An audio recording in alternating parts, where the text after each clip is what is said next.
You're watching TVC Breakfast. It's time for us to see the headlines. Let's see what the Nigerian newspapers are saying this Monday morning. We'll begin with the Daily Times. And Daily Times says, 2023, I am still searching for running mate. Tinubu is quoted as saying this. Competence, not religion, will determine and Lagos governors, ex-Lagos governors, running mate. APC chieftain is saying this, okay? That's what he has here.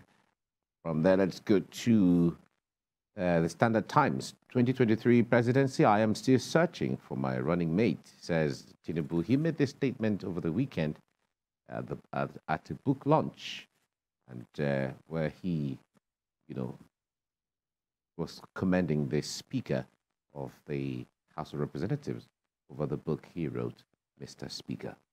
Now, the Punch newspaper is next. Northwest, Northeast fight over slot. I'm still searching, says Tinubu.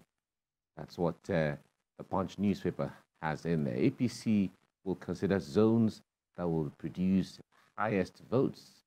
Campaign DG saying this. Northwest, Northeast governors negotiating, not fighting. APC Northwest chairman is saying that. And Tinubu's certificate controversy resurfaces and all of that. Those are some of the headlines you see on the Punch newspaper. From there, let's go to First News. North plotting to oust Tinubu from the 2023 presidential race. Yoruba Council is quoted as saying this. That's what the First News has. This Nigeria is next, and tears again in Catholic Church. Tragic end. Bandits kill two priests, others in Kaduna, Edo. We're sad, angry. Catholic Church is responding here. And then let's go to the Leadership newspaper. Killings. Zamfara, Benue ask residents to take up arms against bandits. Niger Plateau, one of long-term implications of this. And it's unlawful, dangerous, said lawyers. In Zamfara, people are fed up with everyday killings. Dagash is quoted as saying this, right? All that on the front page of the Leadership newspaper. The Abuja Inquirer, terrorists on rampage in Abuja communities. 4 killed, 23 kidnapped in Kwali, Wagwalada, and Abaji. Another Catholic priest killed in Kaduna, right? That's Abuja Inquirer. Really troubling times. Daily Trust is next. Banditry is the focus here. Mixed reactions as Zamfara okays arms for residents. The government mobilizes for 9,500 gun licenses. The self-defense directive long overdue, but as some residents are quoted here, and call to bear arms, recipe for anarchy. Security experts are saying this. Okay, that's a Daily Trust. Blueprint newspaper is where we go next. 6 months after Masari's call, angry Matawali asks residents to take up arms in self-defense. That's what Blueprint newspaper has in there. From there, let's go to This Day. This Day says, get guns and defend yourselves, Matawali tells Zamfara people. Get guns and defend yourselves, Matawali tells Zamfara people. Okay, from there, let's go to The Nation newspaper. Governors take stern steps to battle worsening insecurity. Governors take stern steps to battle worsening insecurity. Well, that's what The Nation newspaper has in there. All right. Nature News is next. Nature News says flood wreaks havoc in Kano, Kogi, Lagos, Rivers, Abuja, others. Right? That's what Nature News has in there. Nature News. And then let's go to national economy. Fuel scarcity, federal government in dilemma over deregulation, subsidy payments. Right? That's what the Nation News national economy has. National economy. All right, let's go to Business AM. Embattled Ukraine woos Africa for trade sustainability. All right. That's what Business AM has. And then let's go to Nigerian News Direct. $350 million cabotage vessel financing. 20 years delay, a national shame. The minister is saying this, right? Let's move to Daily Independent. Forex repatriation hurts Nigeria's investment status. Analysts say foreign investors averse to investing in the country. And their argument is if we invest and we make money, we can't take it out, right? Let's go to Business Day. Naira crisis scares investors as inflows dip. Naira crisis scares investors as inflows dip, all right? Investors in this case, foreign investors, that's what it refers to. And then let's go to Saudi Arabia to see Saudi Gazette. Nearly 5 million students sit third semester exams in Saudi Arabia, right?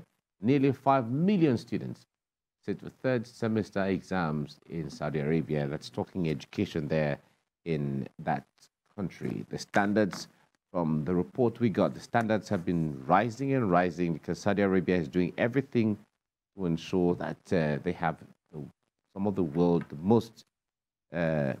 best institution and systems.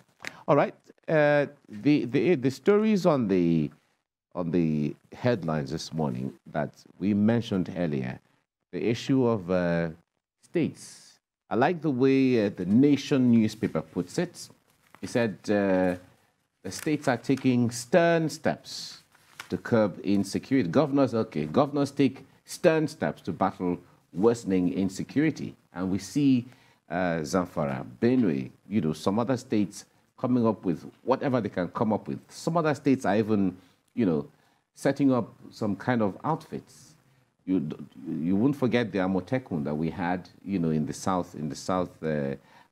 southwest, as well as the Ebubeagu, also in the southeast. Now, some states are deciding to go further by, helping residents to take to get licenses, secure licenses for weapons. But this is a great concern because if we together, like Sam was saying earlier, we cancel each other out, then what happens to the weapons eventually? When we have acquired these weapons and then insecurity is over, what happens to this? Then we have succeeded. And then we enter another course of then we start to disarm. And then there'll be amnesty again for another. But isn't that part of that would be a better way to end it if it actually works. The problem is that we may not achieve equality of violence, and they may have a Hobbesian state where life is brutish, nasty, a state of nature. Short. Yes, is interesting. I'm fascinated too by an international piece of news that has been going on over the weekend in the United States. Roe versus Wade, which has been a law that has been contentious for about 50 years. It is supposed to be the anti-abortion. It's supposed to allow abortion. It's a pro-choice law in 1972, 73, I think. And the Supreme Court ruled that there's no constitutional protection for that kind of law, and so they turned it down, and it's causing a lot of concern. In the U.S., about 67% of women don't want it, 59% of Americans don't want it, but it is a triumph for Donald Trump because he gave the Supreme Court 3 justices who were conservative. These justices lied. I don't know why they're not looking at it that way, that these justices lied under oath in Congress, saying that it was a settled law, that it was not something to be touched. Now they touched it. They touched it, not only touched it, they ripped it apart. Exactly. And it's the apex court. It is the apex court. You cannot go beyond it except by legislation, unless the House, unless the Congress gets enough numbers to make it a law. that abortion can happen. Now they took it down to the states. That's what they did. They took it back to the states, and the states will now decide who wants it and who doesn't want it. Now the problem is that it's going to, those people who want to do it in those states, usually the conservative states, we have to travel to states outside, and to cost them money, it costs them inconveniences and all of that. And even though some of the states are taking of death penalties, so it's a very terrible thing. And Clarence Thomas, a black man, in his own judgment said that this thing is going to affect so many things, including intermarriage. And he is married to a white woman. That are married, contraceptives. It's a Stone Age law. According to Biden, it takes America back 150 years. Yes. It's a savage law in what is supposedly the leading country in the world civilization. And like it shows how brutish America can be, how savage and how uncivilized America can be. But like an analyst said, so of course this judgment, brought up a lot of, cynical comments online and thereabout. Someone saying, okay, so life begins at conception, but ends at the noose of the barrel. Just to show you how fickle, you say life is so paramount, but then if you look at the way, guns have been wielded arbitrarily, going to schools, hitting on helpless residents in America. Yeah. So it now comes down to how fickle life can be, but then you say life. But it's good that the American system also has reprieves from their states. Like the states are, very self-sufficient. Yeah. So they have their own laws that they abide by. Local laws. And that is in the sharp contrast with what we see in Nigeria. Okay, the southwestern governors seem to have a way. They've gotten ahead, far beyond the southeast. Look at how the Ibubiago thing. There hadn't been this agreement, so to speak, from the southeastern governors. But we have governors in the southwest who have given their role for the Amoteco security outfit. But even that, they are still very much constrained. They are only limited to Dane guns and all that. So there's so much to ponder on about happenings in the world.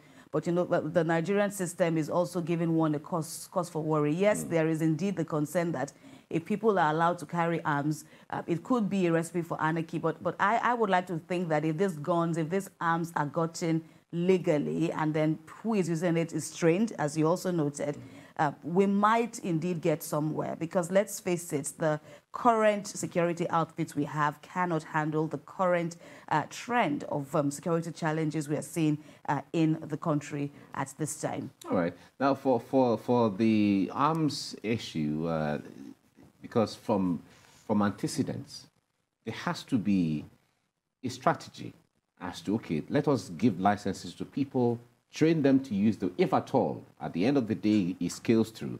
You give the people the arms, let them train them to use the arms, and then after insecurity has been defeated, there has to also be a mechanism to mop up those arms back again, if at all. But if I get the guns are mine. Yeah, if I get them legally, I don't have to surrender. Yes, of course. The issue there is that in a situation where a lot of people have guns in their disposal, even if you have the license to do so, we've seen where people have abused the guns that are under their custody, even legally acquired.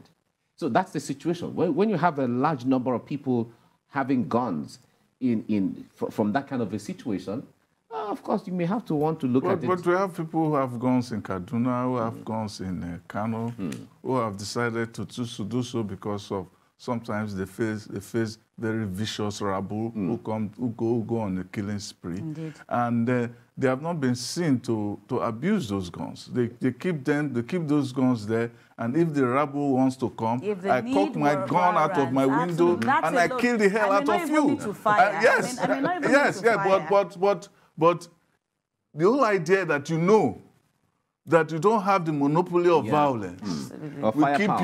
We keep you where you are. Right. I keep you where, as some Nigerians say, you day your day, I day my day. So if you want to cause trouble, I'll take my...